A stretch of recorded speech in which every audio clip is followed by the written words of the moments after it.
আসসালামু আলাইকুম বন্ধুরা, আজকের ভিডিওতে আমি খুবই গুরুত্বপূর্ণ একটি ওষুধ নিয়ে আলোচনা করব। আজকের ভিডিওতে আমি যে ওষুধটি নিয়ে আলোচনা করব ওষুধটির নাম হচ্ছে ফেরিক্স বি। এটি রেনেটা ফার্মাসিউটিক্যালের একটি প্রোডাক্ট। তো বন্ধুরা, প্রতিনিয়ত এই চ্যানেলের মধ্যে আমি মানব জীবনে ব্যবহৃত গুরুত্বপূর্ণ ওষুধগুলো নিয়ে আলোচনা করি। আজকের ভিডিওতে ফেরিক্স বি এই ক্যাপসুলটি সম্পর্কে বিস্তারিত জানাবো। এটি কারা খেতে পারবে, কারা খেতে পারবে না, এটি গর্ভকালীন এবং মাতৃদুগ্ধ দানকালে খেতে পারবে কি না, খাওয়ার নিয়ম কি, এর সুবিধা অসুবিধা বিস্তারিত জানাবো আজকের ভিডিওতে। তাই না টেনে পুরো ভিডিওটি দেখুন। ফেরিক্স বি ক্যাপসুলে রয়েছে কার্বনিল আয়রন, ফলিক অ্যাসিড এবং জিঙ্ক সালফেট মনোহাইড্রেট। এই তিনটি উপাদানের সংমিশ্রণে তৈরি ফেরিক্স বি ক্যাপসুলটি কার্বনিল আয়রন ক্ষতিকর, প্রতিক্রিয়াবিহীন এবং এটা সহজে শরীরে শোষিত হয়। এখন আমরা জানব কোন সমস্যার জন্য সাধারণত ফেরিক্স বি এই ক্যাপসুলটি নির্দেশিত। এটি গর্ভাবস্থা এবং স্তন্যদানকালে আয়রনের ঘাটতি পূরণ করতে, ফলিক অ্যাসিড এবং জিঙ্কের ঘাটতি পূরণ করতে, রক্ত শূন্যতা পূরণ করতে এই ক্যাপসুলটি নির্দেশিত।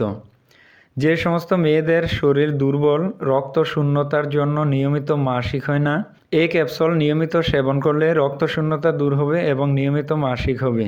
প্রতি মাসে মাসিকের ফলে অনেক মেয়েদের দেহে রক্ত শূন্যতা দেখা দেয়। তো রক্ত শূন্যতার ফলে শরীর দুর্বল, অস্বস্তি বোধ করে। তাই শারীরিক দুর্বলতা কাটাতে, রক্ত শূন্যতা দূর করতে, দেহে সজীবতা ফিরিয়ে আনতে, মাসিক নিয়মিত করতে, রোগ প্রতিরোধ ক্ষমতা বৃদ্ধি করতে, দেহকে সুস্থ সবল ও সতেজ করতে এই ফেরিক্স বি ক্যাপসুলটি নির্দেশিত। এখন আমরা জানব ক্যাপসুলটির সেবনবিধি সম্পর্কে। বন্ধুরা, এই ওষুধটি 12 বছরের শিশুদের জন্য নির্দেশিত নয়।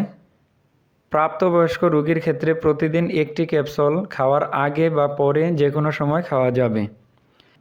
এখন আমরা জানব ফেরিক্স বি ক্যাপসুলটি গর্ভকালীন এবং মাতৃদুগ্ধ দানকালে খাওয়া যাবে কি না। ফেরিক্স বি এই ক্যাপসুলটি অবশ্যই গর্ভকালীন এবং মাতৃদুগ্ধ দানকালে খাওয়া যাবে, কোনো সমস্যা নেই। এটি বিশেষ করে গর্ভবতী মা এবং স্তন্যদানকারী মায়েদের জন্য প্রস্তুত করা হয়েছে। তো বন্ধুরা, প্রতিটি ওষুধেরই কিছু না কিছু পার্শ্ব প্রতিক্রিয়া থাকে।